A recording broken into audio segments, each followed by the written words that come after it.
भक्कड़ ससुराल। बाप रे बाप, ये बंगला है या महल? महल नहीं, संगमरमर का महल बोल। जैसा घर है वैसा ही लड़का भी निकल जाए तब तो सोने पर सुहागा हो जाएगा। क्यों जी, है कि नहीं? राज करेगी हमारी बेटी। मकान का क्या है भाग्यवान, वो तो पूर्वज की संपत्ति भी हो सकती है। खुद का अर्जा हुआ क्या है वो भी तो देखना पड़ेगा ना। पता चला बाहर है खड़ा बंगला, अंदर से लड़का निकला कंगला। यही तो करके आज मैं 29 साल की हो गई पापा। लड़का आपकी शहर का भी चाहिए, शहर में भी आपके घर से 20 मिनट की दूरी से दूर तो उसका घर होना नहीं चाहिए। ऊपर से आप इतनी खोजबीन करते हो, इतना ज्यादा दोष निकालते हो कि हर बार मेरा रिश्ता होते होते टूट जाता है। मनीषा और पूरब की एक ही बेटी थी मालती, जिसकी शादी की उम्र उसके खुद के मुताबिक किसी भी वक्त खत्म होने वाली थी।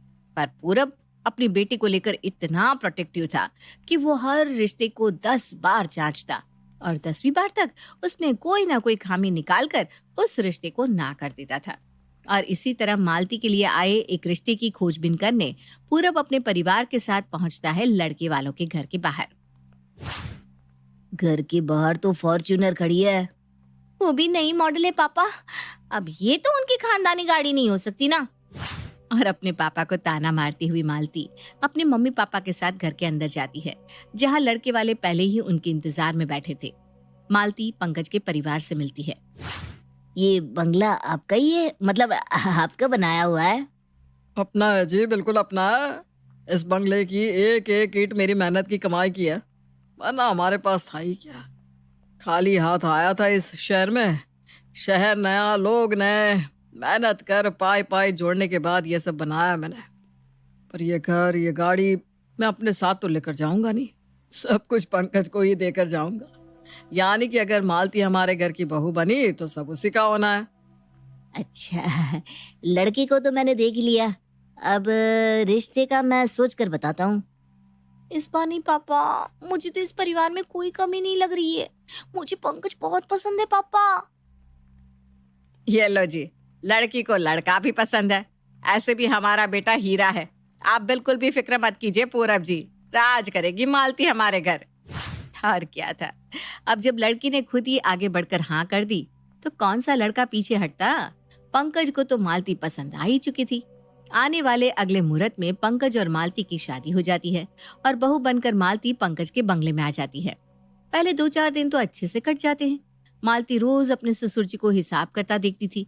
फिर एक दिन मालती उनके पास जाती है उनकी मदद करने। अकाउंट्स बुक चेक कर रहे हैं क्या पापा जी? दिखाइए तो, मैं टैली कर देती हूँ।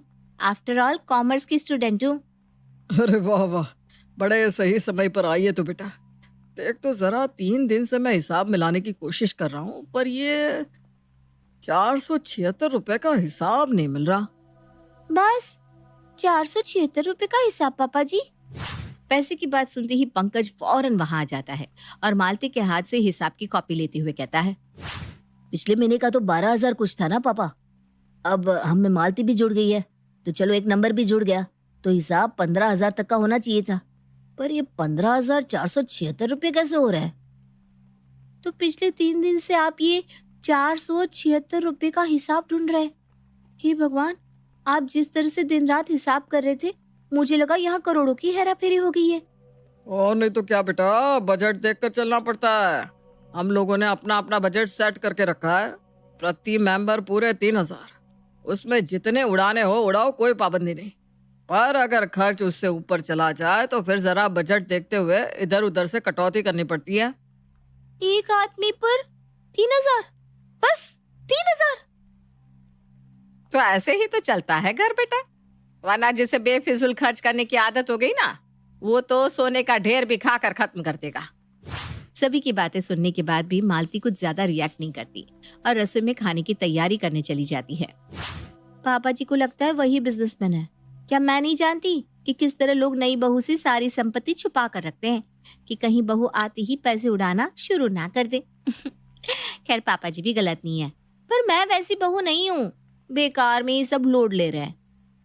पर कुछ दिनों में इन्हें मेरा नेचर समझ में आ जाएगा और ये वापस से अपनी ओरिजिनल लाइफ जीना शुरू कर देंगे। बाहर हुए पूरे डिस्कशन को एक झूठ समझकर मालती तो अपनी ही धुन में खाना बनाने लगती है और रात को सभी खाने की टेबल पर बैठकर खाना खाना शुरू करते हैं। बड़े दिनों बाद किसी और के हाथ का खाना खाया है।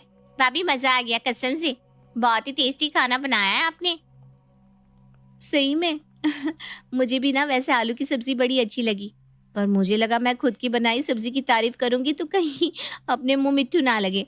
मम्मी जी, एक और रोटी पास कीजिए ना। बताओ तो है एक और रोटी? 2 रोटी तो खा ली बहू तूने। हम ना 2 ही रोटी खाते हैं। अब क्या है ना, रात को ज्यादा खाने से गैस भी तो हो जाती है। और आजकल वो नया चलन नहीं देखा क्या, पहले खाओ फिर कैलोरीज बर्न करो।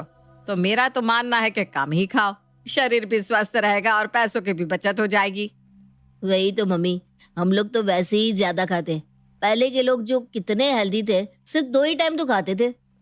क्या नहीं भाभी, हाँ हमारे घर में यही नियम है। हे भगवान, मतलब सुबह वो सब दिखावा नहीं था? ये लोग तो अंदर से फक्कड़ निकले। मतलब बाहर खड़ी है गाड़ी और सास कबाड़ बेचकर खरीदती है साड़ी। अभी तो ये बस एक शुरुआत थी। मालती ने तो अपने ससुराल वालों की असली कंजूसी अब तक देखी ही नहीं थी। अगली सुबह अपनी सास से बचते हुए मालती मार्केट सब्जी लाने निकलती है। अरे रुक रुक बहू, मुझे भी सब्जी लाने जाना है। वैसे तू कहाँ जा रही है सुबह सुबह? वही तो सब्जी लाने मम्मी जी। अरे रुक रुक रुक, मैं चप्पल पहन कर आती हूँ, मैं भी चलती हूँ। तुझे ना आज सब्जी लेना सिखा दूंगी। तू नहीं जानती यहाँ के सब्जी वालों को। मैं साथ नहीं गई तो वो सब्जी वाला रमेश ना तुझे ठग ही लेगा। और ये बिना थैला लिए कौन सी सब्जी लाने जा रही थी? हैं? बेकार में एक थैली देने के लिए 5 रुपए मांग लेते हैं सब्जी वाले। और मालती के साथ पूजा भी चल देती है सब्जी मार्केट। यहाँ वहाँ सब्जियां छांटना शुरू कर देती है। 30 रुपए अभी दूंगी मैं तुझे, 30 रुपए। दाम तो ऐसे बोलता है जैसे पहली बार तुझसे सब्जी ले रही हूँ। चल 10 में दे दे। नहीं पड़ता माँ जी, आपको तो मैं बोल बोल कर परेशान हो गया हूँ। पिछले 20 मिनट से वही रट लगाए जा रही हैं। 30 से कम नहीं होगा, बस इतने में लेना है तो कहिए, मैं पैक कर दूं, नहीं तो आप कहीं और से ले लीजिए। अरे कैसे नहीं देगा तू? मैं भी देखती हूँ। भिंडी तो मैं तेरी दुकान से ही लेकर आऊंगी। और सब्जी मंडी में जोर जोर से पूजा सब्जी वाले से मोल मुलाई करने लग जाती है। और इत्तेफाक से मालती की सहेलियां भी उसी मार्केट में सब्जियां खरीद रही थी। अपनी सहेलियों के सामने अपनी सास को 2-2 रुपए के लिए सब्जी वाले से लड़ता देखकर मालती तो शर्मसार हो जाती है। छोड़िए ना मम्मी जी, या तो ले लीजिए 30 रुपए में सब्जी या मत लीजिए, पर चलिए यहाँ से किसी और सब्जी वाले से ले लीजिए, सारे लोग देख रहे हैं। मेरे साथ आज मेरी बहू है, वरना मैं 10 रुपए से 1 पैसा ज्यादा नहीं देती। चल अब 15 में डन कर, चल। और जब रमेश भिंडी पैक कर रहा होता है, चुपके से पूजा एक लौकी अपनी थैली में डाल लेती है, जिसे देखकर मालती की सहेलियां जोर जोर से हंसकर उसका मजाक उड़ाने लगती है। मिल गया तुझे सपनों का महल। उससे अच्छा अंकल जी की बात मानकर जरा जांच परख कर लेती। बेचारी मालती अब कर भी क्या सकती थी? अब ओखली में तो उसने सर दे ही दिया था, तो अब मुसल से डर के भी क्या फायदा था। बहुत परेशान कर दिया है इन लोगों ने अपनी फक्कड़पनी से मुझे। इसका कुछ न कुछ तो उपाय निकालना ही पड़ेगा। मालती खुद में ये बात कर रही थी कि तभी उसे अपने ससुर के करहाने की आवाज आती है। महेश की आवाज सुनकर पूजा और मालती भागते हुए उसके कमरे में जाते हैं, जहाँ वो देखते हैं कि पेड़ पकड़कर महेश इधर उधर करवटें बदल रहा है। ओह माय गॉड, लगता है पापा के पेट में बहुत जोरों का दर्द हो रहा है मम्मी जी। हाँ बेटा, देखना तो कैसे तड़प रहे हैं तेरे पापा जी। हमें इन्हें डॉक्टर के पास लेकर चलना चाहिए। ऐसी कोई बात नहीं बहू, ऐसे दर्द तो आते जाते रहते हैं। जरा सा अजवाइन ला दे, नाभि पर रख दूंगा तो दर्द में आराम हो जाएगा। इतनी क्या कंजूसी करनी पापा जी की जान ही चली जाए। मैं अभी गाड़ी निकालती हूँ, 5 मिनट लगेगा पापा जी, हम डॉक्टर के पास पहुंच जाएंगे। आप फिक्र मत कीजिए, पैसे मैं दे दूंगी। अपने ससुर जी और सास को गाड़ी की बैक सीट पर बिठाकर मालती गाड़ी स्टार्ट करती है। गाड़ी मुश्किल से 1 किलोमीटर भी नहीं चलती कि महेश कहता है, इससे ज्यादा और नहीं चलेगी गाड़ी बहू, गाड़ी रोक दे। पर क्यों पापा जी? आपके पेट में दर्द है ना, ये सारी बातें तो हम डॉक्टर के पास जाकर भी कर सकते हैं। ये बेकार की बात नहीं है बहू, ये तो सबसे इम्पोर्टेंट बात है। गाड़ी तो हमने बस खड़ी करके रखी है, चलाते थोड़ी ना है। तभी मैं सोचूं इस गाड़ी पर धूल क्यों जमी हुई है। सामने देख बेटा, डैशबोर्ड पर एक डायरी रखी हुई है, उसे हम मेंटेन करते हैं कि गाड़ी कितनी चली है, कितने मिनट के लिए चली है, कितना डिस्टेंस कवर किया है हमारी गाड़ी ने, कितने का तेल लग गया। इस महीने वैसे भी शादी के कारण बहुत मेहमानों का आना जाना हो गया था ना इस गाड़ी में। वैसे भी बेचारी पिछले महीने ज्यादा चल चुकी है, तो अब बचत तो करनी पड़ेगी बहू। तू ना यहाँ साइड में गाड़ी पार कर दे। और पूजा जी जरा डायरी में लिख लीजिए ना, आज गाड़ी 1 किलोमीटर चली है। हाँ बहू, तेरे ससुर जी ठीक कह रहे हैं। क्यों बेकार में गाड़ी का तेल फूंकना। पापा जी ने जो बताया तू डायरी में नोट कर, तब तक मैं ऑटो रुकवाती हूँ। आप दोनों ये क्या बोल रहे हो? मेरा तो सर चकरा जाएगा। इतनी कंजूसी। अरे तू 2 मिनट रुक ना बहू, कुछ नहीं होता, पलक झपकते ही ऑटो मिल जाएगा। वैसे तो ऑटो की भी जरूरत नहीं है, 2 पैर मारने हैं और सीधा क्लिनिक पर। तेरे पापा जी के पेट में दर्द हो रहा है, ऑटो रुकवाना ही पड़ेगा। कड़ी धूप में पूजा सड़क पर ऑटो रुकवाती रहती है, पर पूजा की शक्ल देखकर कोई ऑटो वाला ऑटो नहीं रोकता। 10 मिनट तक ऑटो का इंतजार करने के बाद पूजा को एक ऑटो मिलता है और फौरन तीनों ऑटो पर सवार होकर पहुंच जाते हैं डॉक्टर के क्लिनिक। छोटे से दर्द के लिए इतने बड़े क्लिनिक ले आई बहू, तू ना पूरा बजट बिगाड़ कर रहेगी। 40 रुपए मैडम। 40 कैसे? हाँ 40? तू गाड़ी चला रहा है कि घोड़ा चला रहा है? और हम तो 3 ही लोग हैं, चौथा तो तू है, तो 10 तो तेरे भी कटेंगे। बताओ भाई, अपना किराया भी हमारे में जोड़ रहा है। हम 3 लोगों का तो वैसे ही 30 रुपया होता है। ये ले 25 रुपए, और पैसा नहीं है मेरे पास। ये क्या बात हुई भला? 25? क्या मजाक है? चेहरे से तो आप लोग इतने गरीब नहीं लगते, पर हरकतें तो आपकी नौकरों वाली है।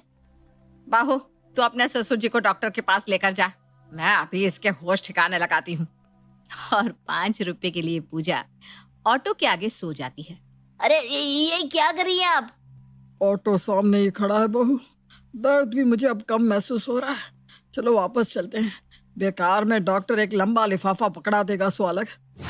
और अपनी सास की इतनी ऊंची हरकत देखकर और ऐसी हालत में भी अपने ससुर को पैसा बचाता देख मालती ये ठान लेती है कि अब इन सब के होश ठिकाने लगाकर ही रहेगी। और पूरी दुनिया में चुनकर मालती ये अपनी ननद के लिए एक ऐसे लड़के का रिश्ता ढूंढकर लाती है जो कंजूसी में उसके ससुराल वालों से 100 गुना आगे था।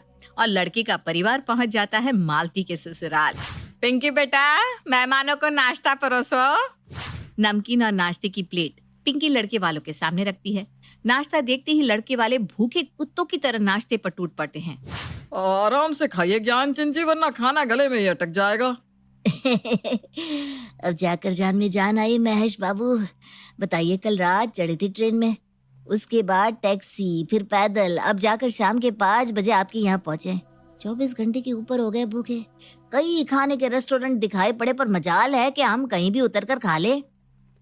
और खाते भी क्यों, जब हमें पता है कि हम 1000 रुपए लगाकर लड़की को देखने जा रहे हैं, तो उसका परिवार हमारी खातिरदारी तो करेगा, है कि नहीं?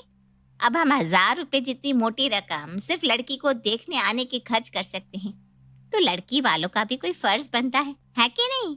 इसीलिए आपके स्वागत का पूरा आनंद लेने हम भूखे ही रहे। नाश्ते की पूरी प्लेट चाट चाट कर सफा चट करने के बाद महिमा कहती है, वैसे थोड़ा और नाश्ता मिलेगा क्या पूजा बहन? हाँ आंटी, क्यों नहीं। और महिमा अपने बैग से 3 टिफिन निकालती है और टेबल पर रखे हुए सारे स्नैक्स को अपने टिफिन में भर लेती है। वो क्या है ना बेटा, अब हम वापस लौटेंगे तब भी तो भूख लगेगी, तो रास्ते में यही नाश्ता काम आ जाएगा, बेकार में क्यों खर्च करना। और इसमें से कुछ बच गया तो कल दोपहर के खाने में काम आ जाएगा। ऐसे घर के एक टाइम के खाने के राशन की बचत भी तो हो जाएगी। जो है टाइट बोतल लाई थी ना आप, उसमें कोल्ड ड्रिंक भी भर लीजिए। वैसे आजकल ना पानी का बोतल भी बताइए कितना महंगा हो गया है। अब तो पानी भी मुफ्त में नहीं मिलता, इसलिए हम तो अपना पानी का बोतल घर से ही लेकर निकलते हैं। अरे बहू, जरा ये पानी की बोतल तो भर कर ला देना। बहुत कंजूसी की थी महेश जी और पूजा जी ने, पर वो कभी किसी के घर से डब्बा पैक करके नाश्ता नहीं लाए थे। पर अपने घर आए मेहमानों को ये भी करता देख वो बड़े हैरान थे। आज उन्होंने कंजूसी का ये गुण भी देख लिया। अब हमें छोटा मोटा आदमी मत समझिएगा महेश बाबू। प्रमोद बाजार में हमारा खुद का मार्केट है, 2 बंगले हैं। आपका बंगला तो हमारे बंगले के आगे कुछ भी नहीं है। 4 गाड़ियां रहती है घर के बाहर। मेरे बाद ये सब किसका होगा? प्रेम को ही तो देकर जाऊंगा ना। और अगर आपकी बेटी हमारी बहू बनी तो सब कुछ पिंकी का ही हो जाएगा। जब आपके पास इतनी संपत्ति है, फिर भाई साहब आप इतनी कंजूसी क्यों करते हैं? लो जी, कर लो बात। पैसे पेड़ पर थोड़ी ना होते महेश बाबू। इसी तरह कंजूसी कर करके तो मैंने अपने 2 बंगले बनाए हैं। अपने पूरे जीवन में कपड़ों पर एक पैसा नहीं गवाया मैंने। ये जो 3 पीस सूट पहन रखी है मैंने, मेरी शादी की है, वो भी ससुराल से आई थी मेरे। देखो, वैसे आपने हमारा लड़का देखा और उसके हाथ में शगुन के पैसे भी नहीं रखे हैं। वाह वाह, ये तो बेहद ही बेशर्म लोग हैं, सामने से ही कह देते हैं। लड़के वालों की तरफ से ये बात सुनने के बाद मिलनी के नाम के 1500 रुपए पूजा लड़के के हाथ में रखती है।